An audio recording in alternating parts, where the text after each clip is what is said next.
So Mehrgarh அப்படின்ற ஒரு நாகரிகத்தை பத்தி நம்ம பார்த்துடலாம். ஸோ இந்த மெஹர்கர் அப்படின்றது என்னன்னா, புதிய கற்கால மனிதர்கள் வாழ்ந்த இடத்த வந்து என்ன சொல்றாங்க அப்படின்னா, மெஹர்கர் அப்படின்னு சொல்றாங்க. இது எங்க அமைஞ்சிருந்தது அப்படின்னு பார்த்தீங்கன்னா, பாகிஸ்தான், பலுசிஸ்தான் மாநிலத்துல போலந்து நதிக்கரையின் ஆற்று பள்ளத்தாக்குல வந்து இத வந்து கண்டுபிடிச்சிருக்காங்க. இது அங்க அமைஞ்சிருக்கு. ஸோ நம்ம இந்த சிவிலைசேஷன் எல்லாமே பார்த்தோம் அப்படின்னா, எல்லாமே வந்துட்டு நதிக்கரை ஓரங்கள்ல தான் இருக்கும். ஏன் இந்த மாதிரியான நாகரிகங்கள் வந்து நதிக்கரை ஓரம் அமைஞ்சிருக்கு அப்படின்றத நம்ம சிந்துவெளி நாகரிகத்தோட பார்ட் 1 வீடியோல போட்டிருக்கோம். ஸோ பார்க்காதவங்க அத பாருங்க. அத பார்த்துட்டு அதோட கன்டினியூஷனா இந்த வீடியோ பாருங்க. ஸோ நெக்ஸ்ட் என்ன அப்படின்னா, இந்த மெஹர்கர் நாகரிகம் வந்து எந்த காலத்தை சேர்ந்தது அப்படின்னு பார்த்தீங்கன்னா, பொது ஆண்டுக்கு முன்னாடி 7000 ஒட்டிய காலத்திலேயே வந்துட்டு இந்த மெஹர்கர் நாகரிகத்திற்கு முந்தைய வாழ்க்கை வந்து நிலவியதா அதற்கான ஆதாரங்கள் வந்து நமக்கு கிடைச்சிருக்கு. இப்போ இதோட ஒன் வேர்ட் பார்த்துடலாம். புதிய கற்கால மனிதர்கள் வாழ்ந்த இடம் வந்து பாத்தீங்கன்னா மெஹர்கர். இது எங்க இருந்திருக்கு அப்படின்னு பாத்தீங்கன்னா, பாகிஸ்தானோட பலுசிஸ்தான் மாநிலத்துல போலந்து ஆற்று நதிக்கரை பள்ளத்தாக்குல வந்து இது அமைஞ்சிருந்தது. இது எந்த காலத்தை சேர்ந்தது அப்படின்னு பாத்தீங்கன்னா, பொது ஆண்டுக்கு முன்னாடி 7000 ஒட்டிய காலத்திலேயே இந்த மெஹக்கர் நாகரிகம் முந்தைய நாகரிகம் வந்து நிலவியதற்கான ஆதாரங்கள் வந்து நமக்கு கிடைச்சிருக்கு. ஸோ மெஹர்கர் பொது ஆண்டுக்கு முன்னாடி 7000. அதுக்கப்புறம் எங்க இருக்கு? பாகிஸ்தான், பலுசிஸ்தான் மாநிலத்துல போலந்து நதிக்கரை. பாகிஸ்தான், போலந்து. அத மறந்துடக்கூடாது. ஸோ நெக்ஸ்ட் என்ன பார்க்க போறோம் அப்படின்னா, ஸோ ஹரப்பா நாகரிகத்தோட தனித்தன்மை அப்படின்றத பத்தி பார்த்துடலாம். என்ன அப்படின்னு பார்த்தோம்னா, இது வந்து 2 பகுதிகளா வந்து பிரிக்கிறாங்க. ஒண்ணு வந்து இந்த ஹரப்பா அதாவது நகரத்த வந்துட்டு 2 பகுதியா பிரிக்கிறாங்க. ஒண்ணு வந்து மேல் அமைப்புன்னு சொல்றாங்க. இன்னொன்னு வந்துட்டு பார்த்தீங்கன்னா, கீழ் நகர அமைப்புன்னு சொல்றாங்க. இந்த மேல் நகர அமைப்புல என்னலாம் இருக்குன்னு பார்த்தீங்கன்னா, நகரத்தின் மேற்பகுதி சற்று உயரமானது. அத என்ன சொல்றாங்க அப்படின்னா, கோட்டை அப்படின்னு சொல்றாங்க. ஸோ இத யார் வந்து பயன்படுத்துனாங்கன்னு பார்த்தீங்கன்னா, நகர நிர்வாகிகள் வந்து பயன்படுத்துறாங்க. அதுக்கப்புறம் பெருங்குளம் மற்றும் தானிய களஞ்சியங்கள் இருந்தது. அதாவது இந்த பெருங்குளம் மற்றும் தானிய களஞ்சியங்கள் எங்க இருந்தது? நகரத்தோட ஹரப்பா நகரத்தோட மேல் அமைப்புல இருக்கு. ஸோ கீழ் அமைப்புல என்ன இருக்கு அப்படின்னு பார்த்தோம்னா, நகரத்தோட கீழ்ப்பகுதி வந்து சற்று தாழ்ந்த உயரம் உடையது. அதிக பரப்பு கொண்டது. அதாவது பரப்புனா ஒரே மாதிரியான அந்த சமதள பரப்பு கொண்டது. ஸோ அது வந்து பார்த்தோம் அப்படின்னா, பொதுமக்கள் வசிக்கும் இடமா இருக்கு. அப்ப மேல் பகுதி என்னவா இருக்கு? கோட்டையா இருக்கு. அத நகரத்தோட நிர்வாகிகள் பயன்படுத்துறாங்க. அங்க என்ன இருந்ததுன்னு பார்த்தோம்னா, இந்த பெருங்குளம் மற்றும் தானிய களஞ்சியம் இருக்கு. அப்ப கீழ்ப்பகுதி என்னவா இருக்கு? நகரத்தோட கீழ்ப்பகுதி சற்று தாழ்ந்து என்ன சொல்றது? சமதள பரப்புடையதா இருக்கு. அங்க யார் இருக்கிறாங்க அப்படின்னு பார்த்தா, பொதுமக்கள் வசிக்கிற இடமா அது இருந்திருக்கு. ஸோ ஹரப்பா நாகரிகத்த 2ஆ பிரிச்சிருக்காங்க. அத மறந்துடக்கூடாது. அதுக்கப்புறம் ஹரப்பா நகரத்தோட தெருக்களும், வீடும் எப்படி இருந்தது அப்படின்னு பார்த்தோம்னா, இதெல்லாம் காரணமும் கூற்றுலாம் கேட்பாங்க. அப்புறம் இது சரியா குடுத்திருக்கா அப்படின்றத பத்தி கேட்பாங்க. சம்டைம்ஸ் மேட்சஸ்ல கேட்பாங்க. சூஸ் த பெஸ்ட் ஆன்சர்ல கூட கேட்பாங்க. பட் மோஸ்ட்லி வந்துட்டு காரணமும் கூற்றுல தான் கேட்பாங்க. என்ன அப்படின்னு பார்த்தோம்னா, தெருக்கள் வந்து எப்படி இருந்தது அப்படின்னா, சட்டக வடிவமைப்புல இருக்கு. தெருக்கள் வந்து நேராகவும், அது நேரா இருந்தது வடக்கு தெற்காவும், கிழக்கு மேற்காவும் ஒன்றை ஒன்று செங்கோணத்தில் வெட்டிக் கொள்ளும்படியே இருந்தது. இது வந்து 2022 காம்படிட்டிவ் எக்ஸாம்ல கேட்டிருக்காங்க. இது எப்படின்னா நேராகவும் ஒன்றை ஒன்று வளைந்து செல்லக்கூடிய இருந்ததா அப்படின்னு சொல்லி காரணமும் கூற்றுல கேட்டிருக்காங்க. ஸோ அப்ப தெருக்கள் வந்து நேரா இருக்கு. அந்த தெருக்களே எப்படி இருக்குன்னா, என்ன மாதிரி போயிருக்கு அப்படின்னு பார்த்தோம்னா, வடக்கு தெற்காகவும், கிழக்கு மேற்காகவும் தெருக்கள். இப்ப நம்ம வந்து நம்ம ஸ்ட்ரீட்டே எடுத்துக்கிட்டோம் அப்படின்னா, நம்மளுக்கு சொல்லவே முடியாது. வளைஞ்சு வளைஞ்சு தெருக்கள் போகும். சுத்தி இருக்கும். ரவுண்ட் ஷேப்ல இருக்கும். ஒரே ஸ்ட்ரெய்ட்டா இருக்கும். வளைஞ்சு போகும். அப்படிலாம் இல்லாம, ஒரே மாதிரி ஒரு ஃப்ளோவா, ஒரு ஸ்ட்ரெய்ட் இதுவா இருந்து என்ன இருக்குன்னா, இந்த தெருக்கள் வந்து அமைஞ்சிருக்கு. இது ஒன்றை ஒன்று வந்து செங்கோணத்தில் வெட்டிக் கொள்ளும்படியும் இருந்தது. இத மட்டும் பர்ட்டிகுலரா கேட்டான். இது ஒன்றை ஒன்று முக்கோண வடிவில் வெட்டிக் கொள்ளும் அப்படின்னு சொல்லி கேட்டிருந்தான். அப்ப இந்த இடத்த ஞாபகம் வச்சுக்கணும். செங்கோணத்து வடிவில் வெட்டிக் கொள்ளும் அப்படின்றது. அப்புறம் சாலைகள் வந்து அகலமாகவும், வளைவான முனைகளை கொண்டதாகவும் இருந்தது. வீடுகளின் தெருக்கள் ஒரு ஓரங்களில் சீராக அமைக்கப்பட்டிருந்தது. ஸோ நமக்கு தெரியும். இந்த நம்ம நம்ம இப்ப பார்த்துட்டு இருக்க இந்த சிந்துவெளி நாகரிகம் வந்து புது ஆண்டுக்கு முற்பட்டு 3000 வருஷத்துக்கு முற்பட்டதுலருந்து 3000 1900ஆவது வருஷம் வரைக்கும் என்னன்னா, இந்த மாதிரியான அதாவது நம்ம இப்ப பார்த்துட்டு இருக்கிறது புது ஆண்டுக்கு முன்னாடி. இப்ப நம்ம இருக்கிறது புது ஆண்டு. அதாவது கிறிஸ்து பிறந்ததுக்கு அப்புறமா 2024வது வருஷத்துல இருக்கோம். இன்னைக்கு என்ன டெக்னாலஜி இருக்கோ, அந்த அளவுக்கான ஒரு ஹைடெக்ல வந்து என்ன பண்ணியிருக்காங்கன்னா, அந்த வீடு அவங்களோட ஸ்ட்ரக்சர் இதெல்லாம் இருந்திருக்கு. நான் வந்து ஆ வீட்டோட கட்டிட அமைப்பு, மக்களோட வாழ்க்கைய பத்தி தான் பேசிட்டு இருக்கேனே தவிர, டெக்னாலஜிக்கலா அவங்களோட டெவலப்மெண்ட்ட பத்தி நம்ம டிஸ்கஸ் பண்ணல. ஏன்னா, அதுக்கான ஆதாரங்கள் எதுவுமே கிடையாது. நெக்ஸ்ட் என்னன்னா, வீடுகள் 1 அல்லது 2 மாடிகளை கொண்டதா இருந்திருக்கு. அங்க வந்து கிணறு, கழிவறை, குளியல் அறையும் வந்து என்ன பண்ணியிருக்காங்க அப்படின்னா கண்டுபிடிச்சிருக்காங்க. இன்னைக்கு நம்ம பார்த்துட்டு இருக்க நம்ம இன்னைக்கும் கிராமம் பக்கம்லாம் போனோம் அப்படின்னா, வீட்ல வந்துட்டு பாத்ரூம் வசதியோடலாம் வீடு இருக்காது. ஸோ மக்கள் இன்னமும் வந்துட்டு என்ன பண்றாங்கன்னா, பொதுவெளிய தான் பயன்படுத்திட்டு இருக்காங்க. அது இன்னமும் இந்த 2024வது வருஷத்திலேயே தொடர்ந்துட்டு இருக்கு. நம்ம பேசிட்டு இருக்க சிந்துவெளி நகரம் பொது ஆண்டுக்கு முன்னாடி 3000 வருஷத்துல இருந்து நம்ம பேசிட்டு இருக்கோம். அப்பவே வந்து பார்த்தோன்னா, வீடுகள் வந்து 1 ஃப்ளோர், 2ண்ட் ஃப்ளோர் இருந்திருக்கு. வீட்ல கிணறு வசதியும் இருந்திருக்கு. அதிலயே வந்துட்டு என்ன அப்படின்னா, அ கழிப்பறை வசதியோட சேர்ந்து என்ன பண்ணியிருக்காங்கன்னா, வீடுகள்லாம் வந்து கட்டியிருக்காங்க. வீடுகள்லாம் வந்து பார்த்தோம் அப்படின்னா, சுட்ட செங்கலால வந்து கட்டியிருக்காங்க. பூச்சிக்கலவையா வந்து என்ன பயன்படுத்தியிருக்காங்கன்னா, சுண்ணாம்பு கலைய வந்து பயன்படுத்தியிருக்காங்க. ஸோ இதெல்லாம் வந்து சூரிய வெப்பத்தால உலர வைக்கப்பட்ட கற்களும் வந்து என்ன பண்ணியிருக்காங்கன்னா, பயன்படுத்தியிருக்காங்க. அதாவது சூரிய வெப்பத்தால உலர வைக்கப்பட்ட கற்கள் அதே களிமண்ணால தான் செய்யப்பட்டிருக்கும். ஆனா வந்து அத சுட்டிருக்க மாட்டாங்க. சுட்டதுக்கு அப்புறமா தான் அதோட நிறம் வந்து என்னவா இருக்கும், அந்த செந்நிறமா வந்து மாறி இருக்கும். ஸோ இதுல பல தரப்பட்ட இந்த கற்களையும் பயன்படுத்தியிருக்காங்க. பூச்சி கலவையா வந்து என்ன பண்ணியிருக்காங்கன்னா, சுண்ணாம்பு கலவைய வந்து பயன்படுத்தியிருக்காங்க. இது மட்டும் கிடையாது. இந்த சுண்ணாம்பு கலவையோட சில இயற்கையான பொருட்களையும் வந்து அவங்க என்ன பண்ணியிருக்காங்கன்னா, சேர்த்திருக்காங்க. ஸோ அதனால படிக்கும்போது என்ன பண்ணணும், புரிஞ்சு அண்டர்ஸ்டாண்ட் பண்ணி டாபிக்ல எந்த டவுட்ஸும் வரக்கூடாது. நம்ம அப்படியே ஒரு ஃப்ளோவா படிச்சா கூட ரிப்பீட்டடா படிக்கும்போது, ரிப்பீட்டடா நம்ம சேனலோட வீடியோஸ கேட்கும்போது, அது உங்களுக்கு கண்டிப்பா என்ன பண்ணும் அப்படின்னா, ஞாபகத்துல இருக்கும். கூரைகள் வந்து பார்த்தீங்க அப்படின்னா, வீட்டோட கூரைகள் வந்து எப்படி இருந்தது அப்படின்னா, சமதளமா இருந்திருக்கு. அந்த மாதிரி அந்த இடத்துல வந்து அரண்மனைகளோ, வழிபாட்டு தலங்களோ இருந்ததற்கான எந்த ஒரு சான்றுகளும் இல்ல. இதுல வந்து என்ன பண்ணியிருந்தாங்க அப்படின்னா, ஒரு காரணமும் கூற்றுல வந்து கேட்டிருந்தாங்க. என்னன்னா, ம் அ அ இப்போ நல்லா பார்த்துக்கோங்க. அரண்மனை, வழிபாட்டு தலங்கள் இருந்ததை தீர்மானிக்கக்கூடிய சான்றுகள் எதுவும் கிடைக்கவில்லை. இதுதான் வந்துட்டு நமக்கு ஹரப்பா நாகரிக பண்பாடுல குடுத்திருக்கக்கூடிய ஒரு பாயிண்ட். ஆனா ஒரு தடவ காரணம் கூற்றுல வந்து என்ன குடுத்திருந்தாங்கன்னா, ஹரப்பா நாகரிகம் வந்து ஒரு நகர நாகரிகம். அதே மாதிரி கூற்று வந்து என்ன குடுத்தாங்கன்னா, அந்த ஹரப்பா நாகரிகத்தோடு தொடர்புடைய இடங்களில் கோட்டைகளோ, வழிபாட்டு தலங்களோ இருந்ததை தீர்மானிக்கக்கூடிய சான்றுகள் எதுவும் கிடைக்கவில்லைன்னு கேட்டிருந்தாங்க.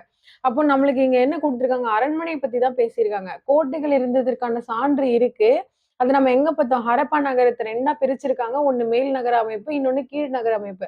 அந்த மேல் அமைப்புல வந்து பார்த்தோம்னா, கோட்டையும், அந்த நகரத்தோட மேற்பகுதியும் அமைஞ்சிருந்தது. அதுல தான் வந்து குளியல் அந்த ம் அ குளியல் இதுவும், குளமும், அதுக்கப்புறம் தானிய களஞ்சியமும் அமைஞ்சிருந்தது. அப்ப படிக்கும்போது அண்டர்ஸ்டாண்ட் பண்ணி டீப்பா படிக்கணும். மக்கப் பண்ணக்கூடாது. ஆனா டீப்பா அண்டர்ஸ்டாண்ட் பண்ணிக்கணும். ஸோ அவங்களோட கழிவுநீர் அமைப்பு, வெளியேற்ற முறை எப்படி இருந்தது அப்படின்னு சொல்லி பார்க்கலாம். ஸோ எல்லா நகரங்கள்லயுமே, அதாவது ஹரப்பா பண்பாடு தொடர்புடைய எல்லா நகரங்கள்லயுமே வந்துட்டு கழிவுநீர் வடிகால் அமைப்பு வந்து இருந்திருக்கு. ஸோ இந்த வடிகால் அமைப்ப வந்து அவங்க எப்படி கட்டியிருக்காங்க அப்படின்னா, அந்த செங்கல் இருக்கு இல்லையா? அதுவும் கல் தட்டை. நம்ம கிராமப்புறத்துலலாம் பார்த்தோம் அப்படின்னா, தட்டைக்கல்லு அப்படின்னு சொல்லி சொல்லுவாங்க. அது ஒரு மாரி பரப்பளவு கொண்டு ஒரு மாரி நீண்டு இருக்கும். ரொம்ப மொத்தமா இருக்காது. லைட்டான ஒரு ஸ்லைடு மாரி இருக்கும். ஸோ அந்த மாதிரியான கல்ல வச்சு என்ன பண்ணியிருக்காங்கன்னா, மூடி அத வந்து ஸ்ட்ரக்சர் பண்ணியிருக்காங்க. ஸோ அதுக்கப்புறம் வீடுகள்ல இருந்து கழிவுநீர் அமைப்பு வந்து பல தெருக்கள் வழியா வந்து என்ன பண்ணியிருந்தது, குழாய்கள் மூலமா வந்து இணைக்கப்பட்டிருக்கு. ஸோ அந்த மாதிரி ஒரு ஸ்ட்ரக்சரைஸ்டு பண்ணப்பட்ட ஒரு கழிவுநீர் அமைப்பா வந்து என்ன பண்ணா, வீட்ல இருக்கிற அந்த கழிவுநீரை வெளியேற்றுறதுக்கு ஹரப்பா நகர மக்கள் வந்து பயன்படுத்தி இருக்காங்க. அதே மாரி ஒரு வீட்லயுமே வந்து திடக்கழிவு தேக்குவதற்கான குழிகள் வந்து என்ன இருக்குன்னா இருந்திருக்கு. ஸோ இந்த இந்த இந்த மாதிரி விஷயம் வந்து பார்த்தீங்கன்னா, இப்ப நம்ம கிராமப்புறத்துல பார்த்தோம் அப்டின்னா, குப்பைகள கொட்டுறதுக்குன்னு தனியா ஒரு இடத்த வந்து பயன்படுத்துவாங்க. என்ன அப்டின்னா, மாட்டு கழிவுகள், அதாவது கால்நடைகளோட கழிவுகள் மற்றும் வீட்ல இருக்கக்கூடிய உணவு கழிவுகள் எல்லாம் என்ன பண்ணுவாங்க அப்டின்னா, குப்பை மேடுன்னு சொல்லி ஒரு இடத்துல வந்து கொட்டி வைப்பாங்க. அதுலருந்து என்னன்னா, அந்த குப்பைகள் தேங்கி அது என்னவாயிடும்னா, எருவா மாறிடும். அத வந்து என்ன சொல்றாங்க, உரமா வந்துட்டு என்ன பண்ணுவாங்க, வயலுக்கு வந்து பயன்படுத்துவாங்க. அதிலயே ஒரு ஓரத்துல என்ன பண்ணியிருப்பாங்கன்னா, அந்த நீர் கழிவுகள்லாம் வெளியேறதுக்கான ஒரு வழிய வந்து ஏற்படுத்தி வச்சிருப்பாங்க. இதுதான் வந்து 11த் புக்ல என்ன பண்ணியிருப்பாங்க அப்டின்னா, எத்திக்ஸ் புக்ல வந்துட்டு, நம்ம நாகரிகமும், பண்பாடும் எப்படி தற்கால மக்களோட ஒத்துப்போகுது அப்டின்றதுக்கான எக்ஸாம்பிள் குடுத்திருப்பாங்க. இந்த மாதிரியான ஒரு முறை வந்து பார்த்தோன்னா, தமிழகத்துல வந்து காலம் காலமா வந்துட்டு தொடரப்பட்டிருக்கு. அதனால தான் ஹரப்பா நாகரிக பண்பாடு பெரும்பாலும் அதாவது ஒரு 100க்கு ஒரு 50% வந்து என்னன்னா, தமிழக மக்களோட பண்பாடுகளையும், கலாச்சாரத்தோடையும் ஒத்துப்போகுது. என்ன பண்ணியிருக்காங்க, எல்லா வீட்லயுமே இன்னைக்கு நம்ம மழைநீர் சேகரிப்பு தொட்டி வச்சிருக்கோம் இல்லையா? இந்த மாதிரி அந்த ஹரப்பா நாகரிக மக்கள், அதாவது அதாவது பொது ஆண்டுக்கு முற்பட்ட காலம் 3000த்துல ஒவ்வொரு வீட்லயுமே வந்துட்டு திடக்கழிவு தேங்குவதற்கான ஒரு குழி பயன்படுத்தியிருக்காங்க. அதுல திடக்கழிவுகள் மட்டும் தேங்கிரும். அதுல இருக்கக்கூடிய கழிவு நீர் வந்து வெளியேறதுக்கும் ஒரு ப்ராப்பரான ஒரு வழிய வந்து என்ன பண்ணியிருக்காங்கன்னா, ஏற்படுத்தி வச்சிருக்காங்க. நெக்ஸ்ட் பார்க்க போறது என்னன்னா பெருங்குளம். ஸோ இந்த பெருங்குளத்த வந்து என்ன சொல்லுவாங்கன்னா, த கிரேட் பாத்ன்னு சொல்றாங்க. இத வந்து இன்னொரு பேர் இருக்கு. இது எங்க இருக்கு அப்படின்னு பார்த்தீங்கன்னா, மொஹஞ்சதாரோல இருந்திருக்கு. ஸோ இந்த மொஹஞ்சதாரோ அப்படின்றதுக்கு என்னன்னா, பிணக்குவியல் இல்ல பிணங்களோட பிணம் குவிக்கப்பட்ட மேடு அப்படின்னு சொல்லி என்ன சொல்றாங்கன்னா, இத வந்து ஐடென்டிஃபை பண்றாங்க. ஸோ இந்த பெருங்குளம் வந்து எப்படி இருந்ததுன்னா, நன்கு அகன்று செவ்வக வடிவத்துல வந்து அமைஞ்சிருந்தது. ஸோ இதுல வந்து இந்த நகரத்தோட நடுவுல வந்து இது வந்து என்ன பண்ணியிருக்குன்னா, அமைக்கப்பட்டிருக்காங்க. இது வந்து நீர் கசிய முடியாதபடி மிக பழமையான கட்டிடத்திற்கு சான்று. அதாவது இந்த குளத்திலிருந்து நீர் கசிஞ்சு வெளியேறதுக்கான வாய்ப்புகளே கிடையாது. ஸோ அந்த அளவுக்கு என்ன பண்ணியிருக்காங்கன்னா, ஒரு ஹைடெக்கா வந்து அந்த குளத்த வந்து என்ன பண்ணியிருக்காங்க, கட்டியிருக்காங்க.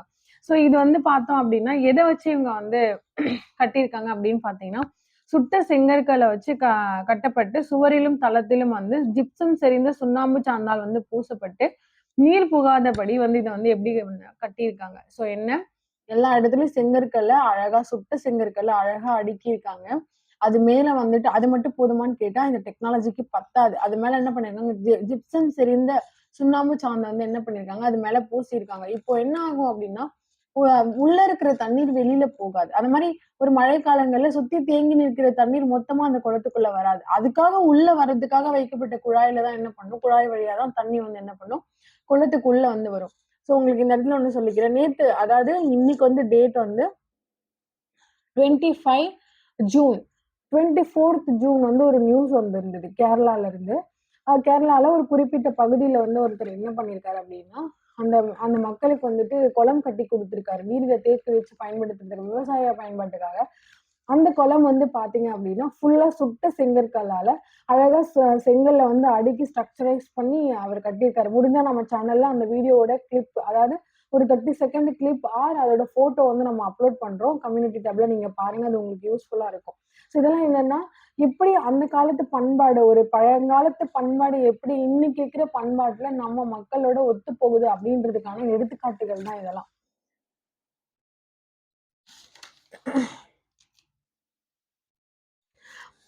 அதே மாரி இந்த குளத்தோட வடக்கு புறத்திலும், தென்புறத்திலும் வந்து பார்த்தீங்கன்னா, குளத்திற்கு செல்வதற்கான படிக்கட்டுகள் வந்து இருந்தது. அதாவது வடபுறத்திலும், தென்புறத்திலும் குளத்திற்கு செல்வதற்கான படிக்கட்டுகள் இருந்தது.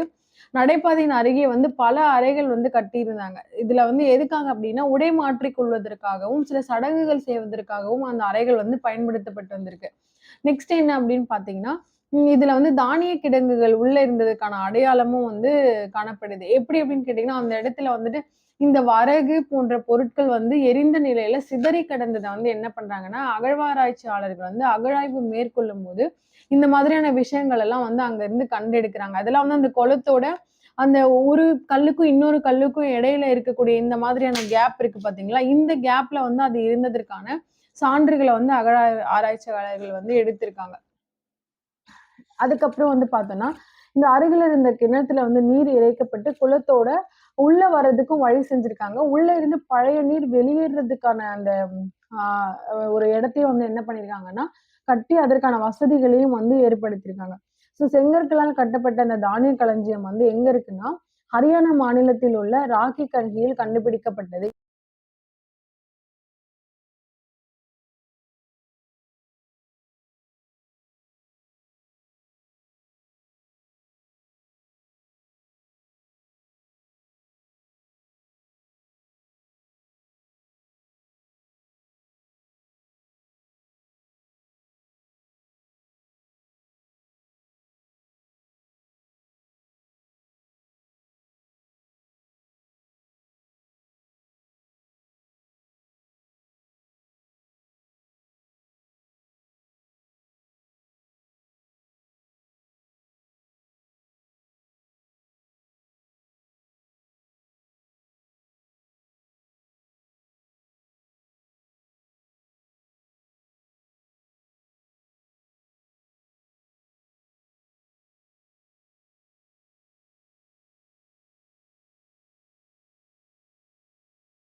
உங்களுக்காக உங்களோட முயற்சியில எங்களோட பங்களிப்பு கண்டிப்பா இருக்கும். நன்றி, வணக்கம்.